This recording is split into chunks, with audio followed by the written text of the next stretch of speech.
అంటే టోటల్గా 7,11,911 కోట్లు రాష్ట్రం మీద అప్పుగా భారంగా ఉంది అధ్యక్ష. ఇది ఓవరాల్గా ఈరోజు ఉన్నటువంటి పరిస్థితి. మరి దీన్ని మీరు అది కూడా యాడ్ చేసి చెప్తాను అధ్యక్ష. ఈ సంవత్సరం కూడా చెప్తాను మీకు. నెల రోజులే కదా మేము వచ్చింది. అది ఎందుకు చేసామో కూడా చెప్పా. ఇప్పుడు అది చేయకపోతే జీతాలు ఇవ్వలేనటువంటి పరిస్థితి తీసుకొచ్చారు మీరు అధ్యక్ష. జిఎస్టిపి 2023-24 14,49,708 కోట్లు అధ్యక్ష.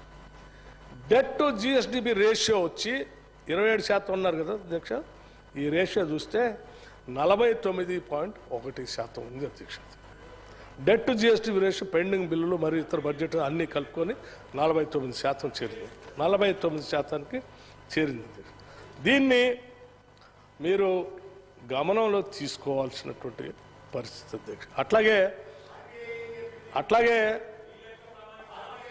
RBI is functioning under the RBI government of India I'm not yielding sir, let me complete it. Government of India కంట్రోల్లోనే ఆర్బీఐ గవర్నమెంట్ ఆఫ్ ఇండియా పర్యవేక్షణ చేస్తూనే ఉంటుంది అధ్యక్ష.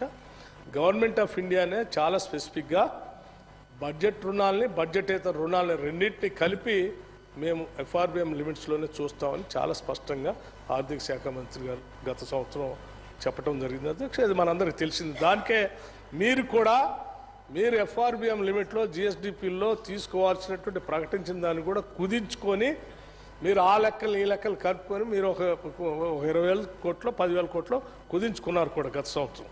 సో అది మీకు కూడా తెలుసు. అట్లాగే అధ్యక్ష కడియం శ్రీహరి గారు ఇంకో మాట కూడా అడిగారు అధ్యక్ష. రాష్ట్రంలో కరెంటు ఇబ్బందుల్లో ఉంది. మేము ఉన్నటువంటి సమయంలో పర్ క్యాపిటా మొదటి స్థానంలో ఉంది. ఇప్పుడు ఆ స్థానం లేకుండా పోయింది. మీరు ఇట్లా చేస్తే ఎట్లా అండి అని అంటున్నారు అధ్యక్ష. All India electricity statistics general review 2023 దాని ప్రకారమే సార్ 2023 సార్ నేను 2023 మీదే కదా, 2023 మందే కదా. మా ఇమీడియట్ చెప్తాం కదా. అవకాశం వచ్చినప్పుడు how do you relativity theory కదా, హౌ డు యూ కంపేర్ ఇమీడియట్గా ప్రీవియస్ ఇయర్ అని చెప్తాను. సో దానికి 2023లో ఇది ఎక్కడ ఉంది అధ్యక్ష? 10th ప్లేస్లో ఉండి kilowatt hour per unit 2,126 per person per year 10th ప్లేస్లో వెళ్ళాము. ఇది మరి మేం చేసింది కాదుగా, మీరే మొదటి స్థానంలో ఉంది అని చెప్తే మేమేదో మొదటి స్థానం నుంచి 10వ స్థానంలో తీసుకొని రాలేదు అధ్యక్ష. ఇది స్టాటిస్టిక్స్ ప్రకారం ఉన్న లెక్కని మీకు చెప్తా ఉన్నాం. మేము వచ్చిన తర్వాత ఇంకా దాన్ని కూడా సరి చేస్తున్నాం, దాని లెక్కలు కూడా చెప్తాం. అట్లాగే అధ్యక్ష జాబ్ క్యాలెండర్ గురించి శ్రీహరి గారు అడిగారు. చాలా సంతోషం. ఈ రాష్ట్రం తెచ్చుకున్నదే ఉద్యోగాల కోసం. 10 సంవత్సరాలు అధ్యక్ష ఉద్యోగాల కోసం ఎదురు చూసి గడ్డాలు మీసాలు పెంచుకొని పిచ్చోళ్ళే రాష్ట్రంలో యువత అంతా తిరుగుతూ ఉన్నారు. 10 సంవత్సరాలు అధ్యక్ష గ్రూప్ 1 పరీక్ష కోసం ఉస్మానియా యూనివర్సిటీ నుంచి మొదలు పెడితే రాష్ట్రంలో ఉన్న అన్ని యూనివర్సిటీస్, రాష్ట్రంలో ఉన్న అన్ని కోచింగ్ సెంటర్స్లో తల్లిదండ్రులు పాపం కూలీనాలు చేసుకొని పోగేసిన డబ్బులన్నీ వాళ్ళ కోసం పెట్టుబడి పెడితే 10 సంవత్సరాలు ఒక్క గ్రూప్ 1 రిక్రూట్మెంట్ కూడా చేయలేకపోయారు.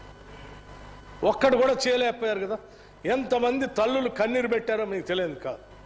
అటువంటి ఉద్యోగస్తుల కోసం ఈరోజు మేము చాలా స్పష్టంగా చెప్పాం.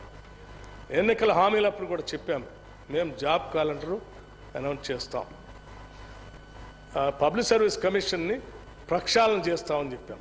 ఈరోజు అధ్యక్ష పబ్లిక్ సర్వీస్ కమిషన్ సంబంధించి పూర్తి స్థాయిలో ప్రక్షాళన చేయటమే కాకుండా దానికి కావాల్సినటువంటి అదనపు సిబ్బందిని ఇచ్చాం. ఆ సిబ్బందికి కావాల్సిన 40 కోట్ల రూపాయలు వెంటనే మంజూరు చేసే ఏమాత్రం ఆలోచన చేయకుండా వాళ్ళ పనిలో వాళ్ళు ఉన్నారు. ఇవాళ గ్రూప్ 1 సర్వీస్లో ఇప్పటికే అనుమతించిన 503 పోస్టులకి అదనంగా ఇంకొక 64 పోస్టులు మంజూరు చేయటం జరిగింది అధ్యక్ష.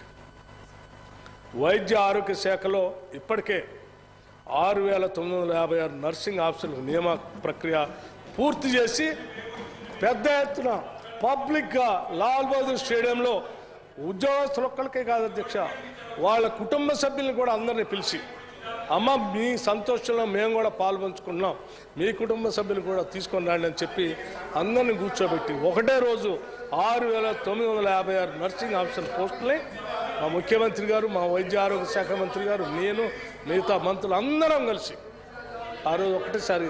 మీరు ఎప్పుడైనా 6,000 మందికి ఎప్పుడైనా ఇచ్చారా? కానీ 6 కూడా ఇరవుతుంది. ఎందుకు అధ్యక్ష? అట్లాగే సింగరేణి కాలేజ్లో 412 కారుణ్య నియామకాలు, 29 మందికి ఉద్యోగ నియామకాలు భర్తీ ప్రక్రియ పూర్తి చేసి వారికి నియామక పత్రాలు సాక్షాత్తు డాక్టర్ బాబాసాహెబ్ అంబేద్కర్ సాక్షిగా పబ్లిక్గా డాష్ ఏర్పాటు చేసి వారితో పాటు వారి కుటుంబ సభ్యులను కూడా అందరూ పిలిచి, అమ్మ ఉద్యోగాల పండగ, ఉద్యోగాల జాతర మొదలుపెట్టాము ఈ రాష్ట్రంలో. ఇది ఆరంభం మాత్రమే, అంతం కాదు. ఈ సంవత్సరం మొత్తం ఇటువంటి జాతరలే ఉంటాయి ఈ రాష్ట్రంలో అని చెప్పి ఒక కార్యక్రమం చేశాం. అంతెందుకు అధ్యక్ష, ఈరోజు కూడా ఆలస్యమైంది.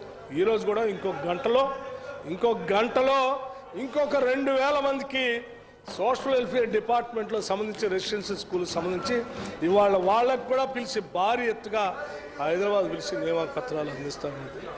ఈ రాష్ట్రంలో నిరుద్యోగ యువకులు వాళ్ళు కన్న కళలు నిజం చేయటం కోసం ప్రతిరోజు వాళ్ళ కోసం ఆలోచన చేస్తాం అధ్యక్ష. సాధ్యమైనంత వరకు ఈ ఉద్యోగాల జాతర కొనసాగుతూనే ఉంటుంది అధ్యక్ష. దయచేసి వారికి కూడా ఈ వేదిక నుంచి వారికి కూడా నేను ఆహ్వానిస్తూ ఉన్నాను.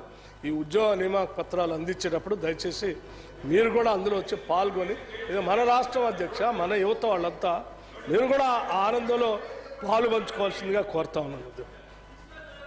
అట్లాగే అధ్యక్ష, పోలీసు నియామక సంస్థ ద్వారా నిన్ననే అనుకుంటాను